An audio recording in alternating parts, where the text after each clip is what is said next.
What if flying saucers are not just a figment of imagination, but part of Hitler's plan to attack New York? What if America created a radar-invisible saucer, and the CIA invented aliens to cover up its secret military experiments? For 50 years, the world has been engulfed in madness regarding flying saucers.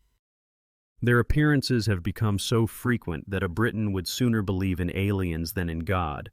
But in reality, flying saucers are not a fabrication, and they do not come to us from other planets. Their homeland is Earth, more precisely, secret military bases. The story begins in 1932 in Bucharest, when aircraft designer Henrik Wunda made an astonishing discovery by creating a disc-shaped flying apparatus. One of the first witnesses to this experiment was 20-year-old aviation school student Radu Menekatide. He recalls, "The saucer reached the ceiling and hovered in the air. I could not believe my eyes. Such a thing could not have crossed my mind, as I was used to traditional principles of flight." Radu witnessed the birth of the flying saucer, which operated on a principle based on drawing air downward along a sloped surface. This allowed for the creation of a pressure difference, which led to the apparatus hovering. This effect was named the Coanda effect and became the foundation for the idea of flying saucers. However, soon events occurred that changed the course of history. In 1939, World War II began, and the world rushed to create new weapons. Coanda's idea came at just the right time. The chief designer of the Nazis, Werner von Braun, led a project to develop new types of weapons at a top-secret headquarters in Peenemünde, Germany. Here he worked on creating terrifying weapons, such as the V-2 rocket. Only a few knew that 400 kilometers from Peenemünde, in Prague, the Nazis were conducting even more classified experiments. They were working on creating flying apparatuses that had never been seen before. In total, about 15 prototypes were built, each of which was tested and destroyed. At the center of these terrifying developments was the Škoda company. All flying apparatuses for the SS and Air Forces were produced at Škoda factories. However, in 1944, when Hitler began to suffer defeats, he needed the support of allies, the main one being Italian dictator Benito Mussolini. Hitler told Mussolini about his incredible new type of flying apparatuses that could change the course of the war, calling them his wonder weapons. In July 1944, Hitler invited Mussolini and the chief military advisor, Luigi Ramerse, to Germany. Later, Rammers was shown a top-secret Škoda factory, where the development of a new flying apparatus was taking place. Today, at the age of 84, Luigi Rammers agreed to recount what he saw that day. "Yes, I saw it. It seemed to me something extraordinary. The disc-shaped forms from the pilot's cabin in the center were made of plexiglass. Around it were jet engines all over." Luigi Ramerse witnessed the first serial flying saucer produced by Škoda. In the cabin, there was an image of a pilot who was supposed to operate the disc while standing. One of the creators of the flying saucer, engineer Andreas Epp, invented a disc-shaped flying target for artillery and proposed using it to create a manned flying apparatus. In an interview recorded before his death in 1997 and never before shown on television, Epp shared his suspicions that his invention had been stolen. Work continued in Prague on the creation of flying discs, and it was reported that certain success had been achieved. Ed, angered that his ideas had been appropriated, went to the test airfield to find out what was happening. He took a camera with him.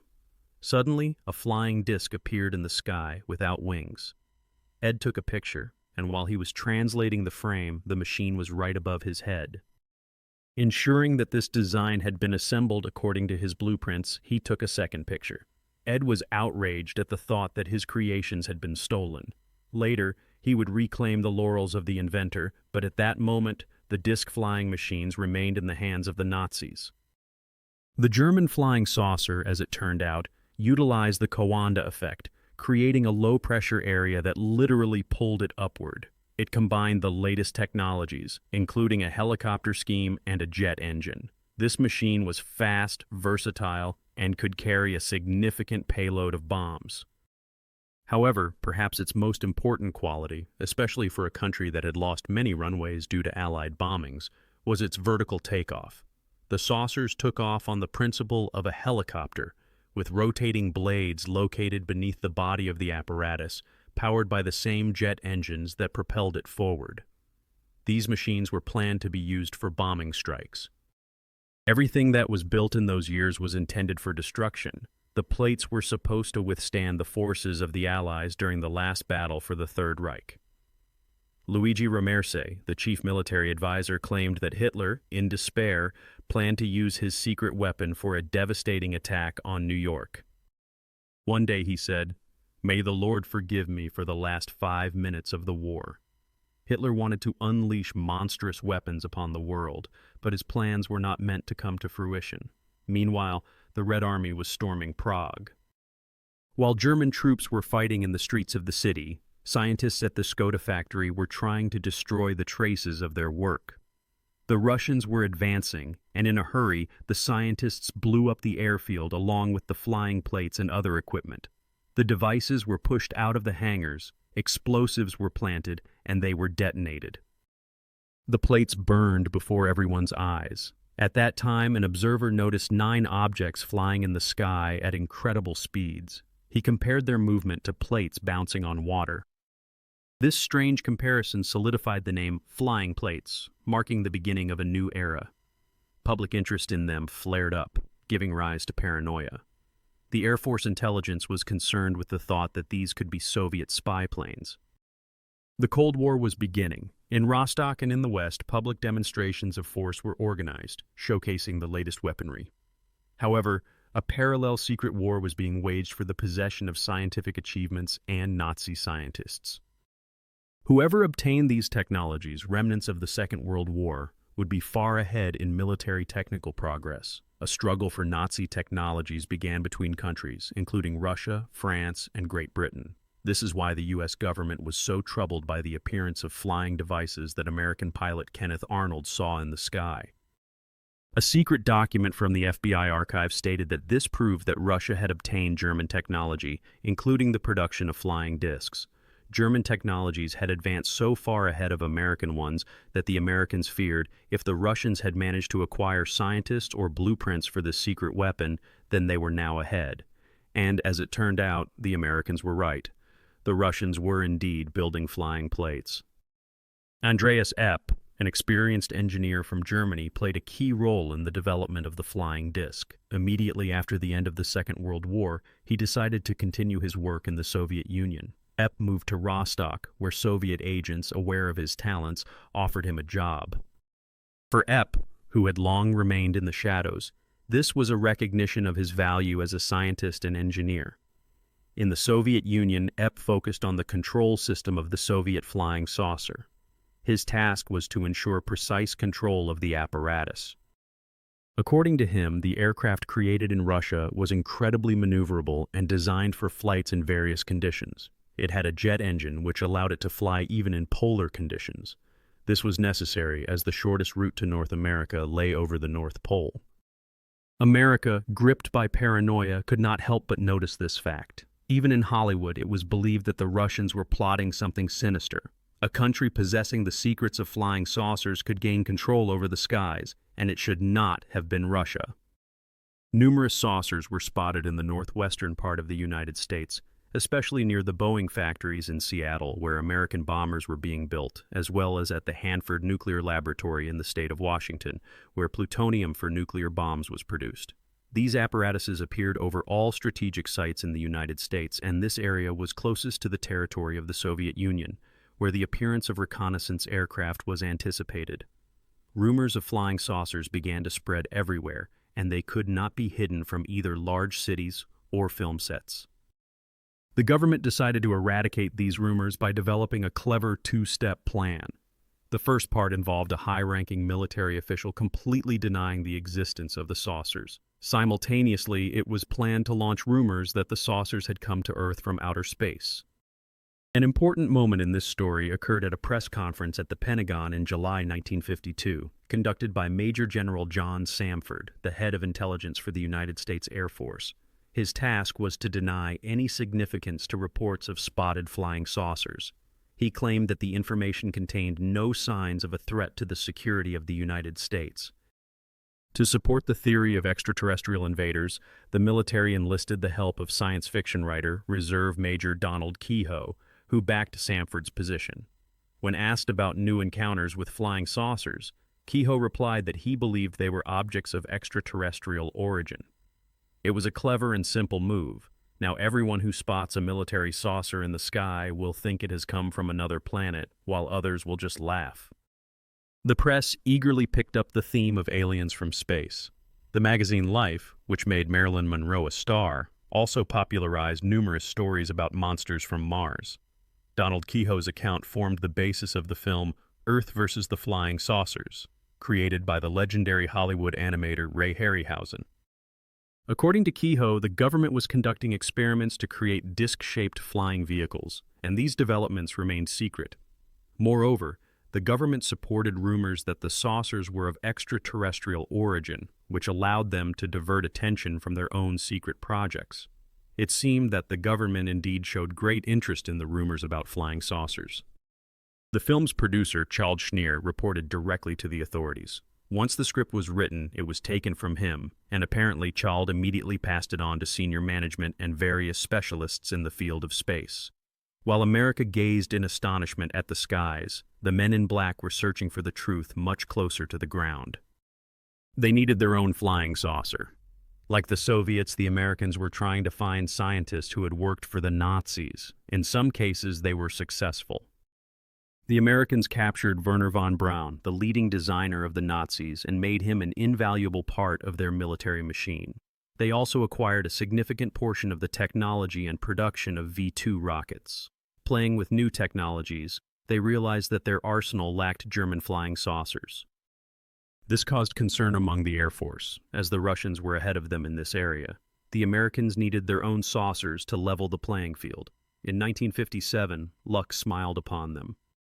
This time, André Sepp, a German specialist in flying saucers who was living in the GDR at the time, intervened. At some point, he disappeared from life in the GDR, possibly due to a divorce, but ultimately ended up in the West.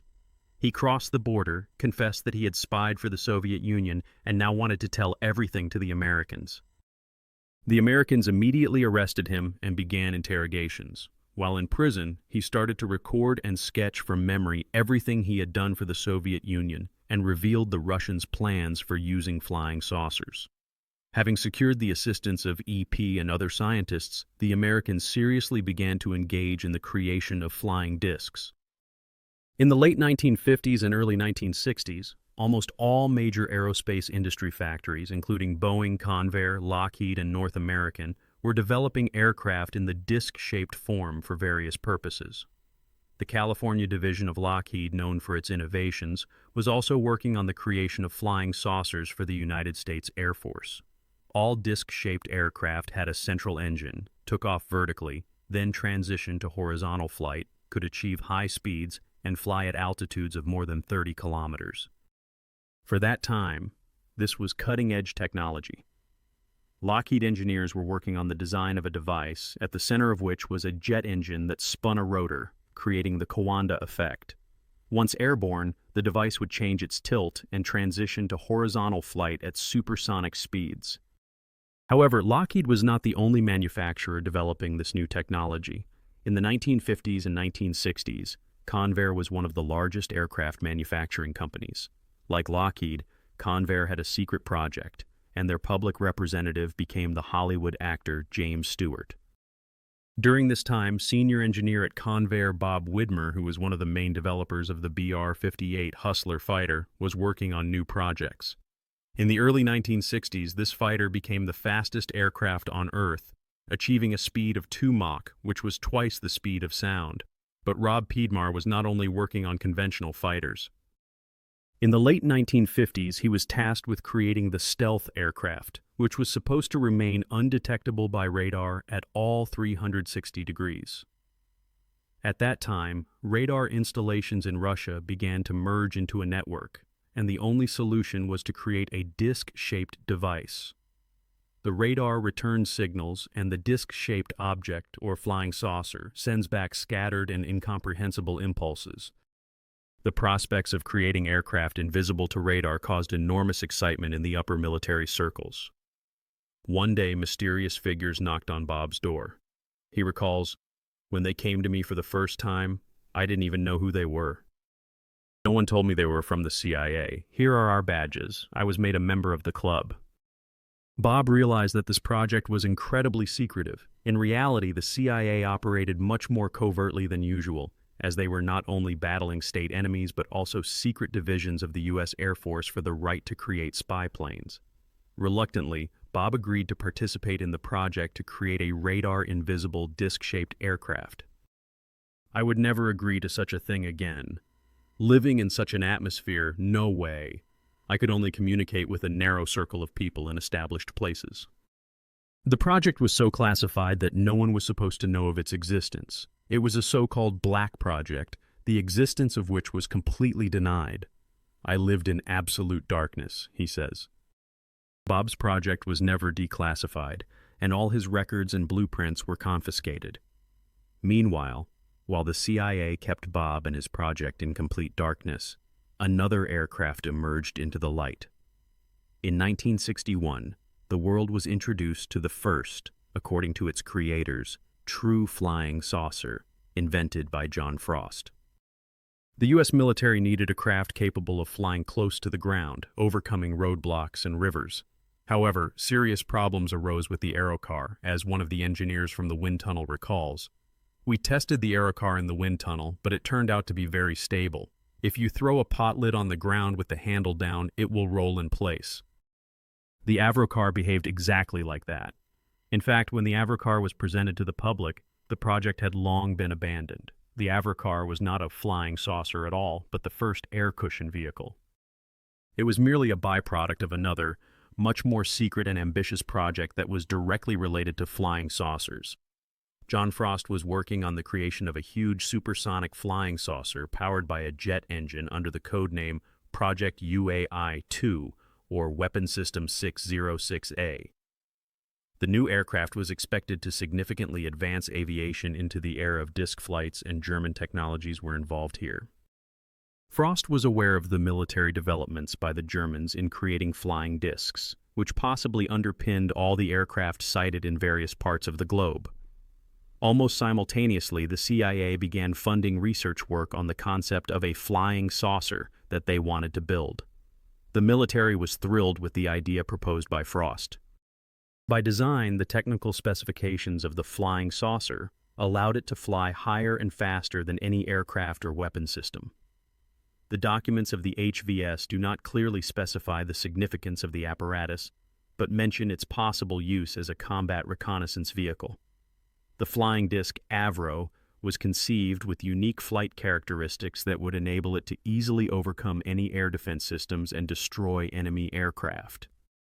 The military enthusiastically invested enormous sums of money into this project, and the group executing the special project became a closed community. They were allocated space at the test airfield, and they began work on the idea proposed by John Frost, which materialized in an aircraft of ideal disc shape. The senior designer of the project, who remained anonymous, was unaware of the existence of this top-secret group. There was always security at the entrance, and access to the facilities where special projects were being worked on required tokens marked with a special color. He began his work on Project 606A, a supersonic design for the United States Air Force. This apparatus became the most secret project in the history of aviation construction. Frost insisted that the disc shape was ideal for vertical takeoff. However, the actual flying saucer created according to his design was far from ideal. The design utilized the Coanda effect, and the apparatus had 6 powerful jet engines that sucked air above the disc, providing lift and incredible maneuverability. Nevertheless, testing the apparatus and its engines proved to be complicated and dangerous. Ray Takeuchi was appointed responsible for constructing a full-scale test model. Initially, it had a hexagonal shape, then equipment and all necessary components for 606A were installed on it, including the engine blades. Each rotating assembly consisted of upper and lower rings of the blade compressor and a central ring of turbine blades. The turbine blades were connected to an exhaust duct built into the stationary part of the structure. Each section was equipped with an Armstrong Seidel Viper engine, serving as a gas generator for the central turbo compressor. This model was built inside a concrete building with the aim of testing the engines of the future weapons system 606A. The saucers were supposed to possess astonishing flight characteristics, as the engine had almost 10 meters in diameter. With such a volume, it was supposed to provide lift sufficient for flight at a speed of 350 kilometers per hour, according to calculations. During the tests, the team tried to keep the most powerful supersonic aircraft in the history of aviation grounded. This was a dangerous task. For safety reasons, the rotor section of the apparatus was enclosed in a steel barrier during the tests. When John Frost pushed the engine power to the limit, all personnel were evacuated from the building due to the threat of an explosion. The fuel tanks alone would have been enough to destroy the entire building. The situation became critical when the engine went out of control and threatened to destroy the entire project. One of the engineers present at the tests entered the building and disconnected the fuel line from the running engine, which allowed it to be gradually stopped. However, serious problems began at Avro. In 1959, the main project for creating the supersonic fighter Arrow was unexpectedly halted, leading to the company's bankruptcy. John Frost was removed from his own project, and the independent genius who had created the flying saucer for Avro permanently left the company and moved with his family to New Zealand. Nevertheless, the United States Air Force remained dissatisfied. They still needed a flying saucer. If Avro could not build it, they decided they would do it themselves. The Frost supersonic flying saucer, like many other projects, disappeared into the depths of the American military machine. The latest reports indicated that Project 606A had been transferred to Bell Aircraft in Fort Erie. Since then, only rumors remained.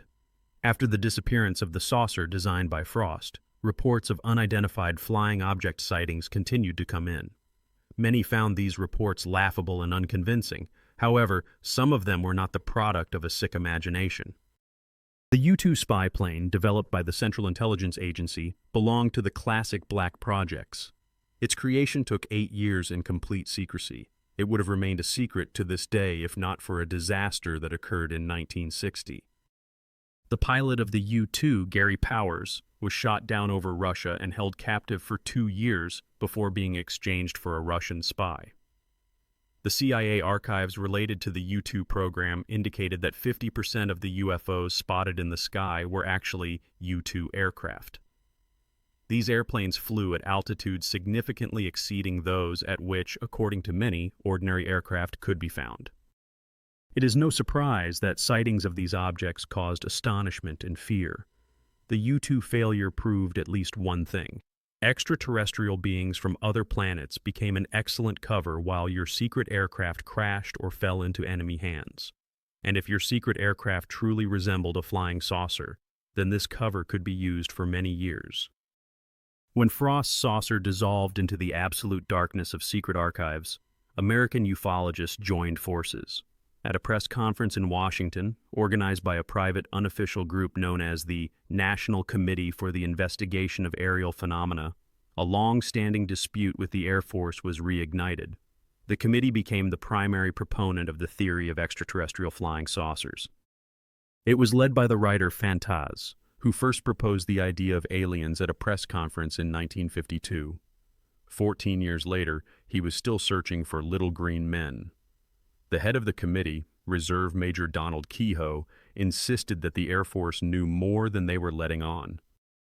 He claimed that some craft, possibly operated by representatives of an advanced civilization, was observing them.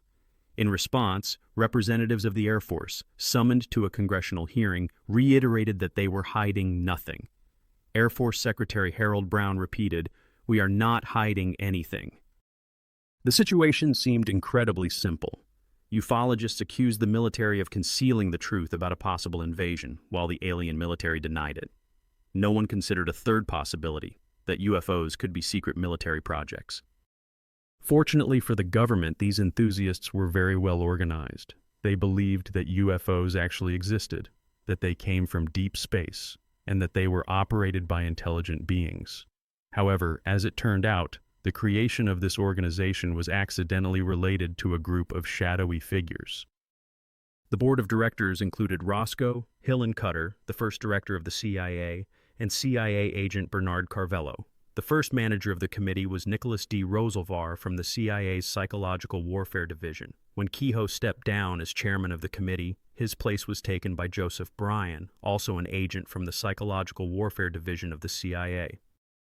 And what about Kehoe himself? Did he truly believe in extraterrestrials from space? Or was he connected to military research on German technologies related to flying saucers? The answer to this question could have been known by the German engineer and creator of flying saucers, Andreas Epp, who switched to the side of the Americans.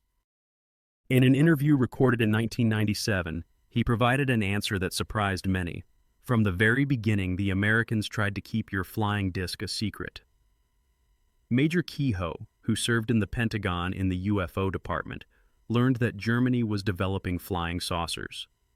While the myth of extraterrestrials spread, it gained immense popularity, especially in the United States, where Hollywood actively picked up on this theme. The film Plan 9 from Outer Space became a symbol of this fascination. The myth of aliens even spawned an entire religion based on information coming from yoga leaders who claimed to be in direct contact with a cosmic intelligence. "Friends, we are waiting for contact," their calls echoed. Then, on the 11th of November 1987, this contact, according to some, indeed took place. It all began when successful businessman Ed Walters noticed a strange light above his garden. He grabbed his camera and took a picture, which became the first in a series of objects spotted in the sky in the following years. "Oh my God, I am tracking it through the lens," he recalled. When the footage was enlarged, it revealed something remarkably resembling a flying saucer. These saucers were seen by hundreds of people, including police officers and priests.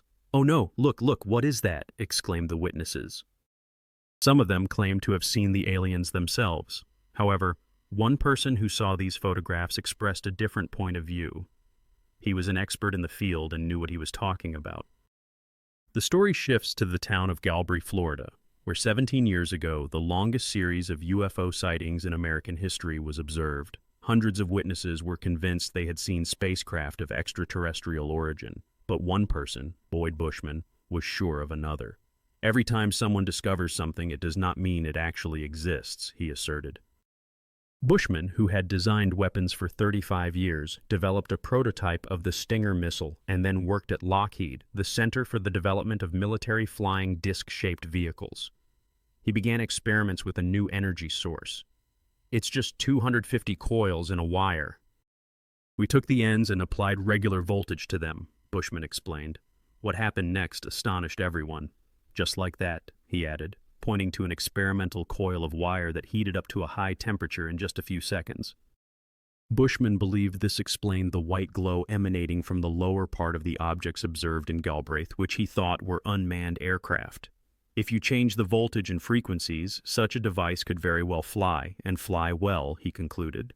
Boyd believed this could be yet another black project of one of the secret military organizations. "I think it is just another division of our organization. Our people could very well be working there," he noted, recalling the numerous classified sites he had seen. "I did not make my discovery by chance. They could very well have done the same thing I did, and then developed this technology and conducted tests in that area," Bushman added. He emphasized that secret services have always operated covertly and are capable of much, even more than one can imagine. In the 1970s, UFO sightings became frequent, but with one distinction. Many of the craft were triangular in shape rather than round. Rumors among witnesses spread like wildfire, and soon this man appeared, ready to shed light on what was happening. Jim Goodall, currently the curator of an aviation museum in Seattle, spends his free time exploring the forests. Over the past 15 years, he has visited these places around 80 times. His goal is the classified military air bases, where he photographs aircraft associated with black projects. To remain unnoticed, Jim uses a neutral-colored vehicle and covers it with a camouflage net for protection against infrared devices. On top of that, he adds some branches so that his vehicle does not attract attention. In 1986, he managed to capture an aircraft that the military had kept secret for more than 10 years. He recalls, "I heard something take off, a T-38, and then an F-117 flew overhead. This fighter, known as the Stealth, had remained in the skies over America for more than 10 years, while witnesses attributed everything to aliens. Jim shot 36 frames of film, but 2 of them turned out to be blurry. He admits that he was shaking with excitement at that moment, but the main trophy is one clear shot. This photograph revealed the mystery of the triangular UFOs. If you look at the F-117 head-on, it really does look like a flying saucer, he notes. If you do not know what it is, but it moves through the air, then it automatically becomes an unidentified flying object. Despite the fact that sightings of triangular UFOs have ceased, round flying saucers continued to stir the imagination of witnesses. Just 1 month ago, the Mexican Air Force published footage taken by pilots using an infrared camera. The video showed 11 objects, but only 3 were registered on radar. This raises the question, have real aliens arrived, or did these flying saucers also have something to do with American secret units? Jim recalls his good friend Ben Rich, who replaced Kelly Johnson at Lockheed Skunk Works. 10 days before his death, Ben told him, "Jim, there is something out there in the desert that you cannot even imagine." About 450 people worked at Lockheed Skunk Works. What have they been doing there for the last 20 years? Clearly they were building something, Jim wonders. At that moment, he turns to his son. "Dad, did you see anything there?" To which Jim replies, "Son, enough of this nonsense about flying saucers.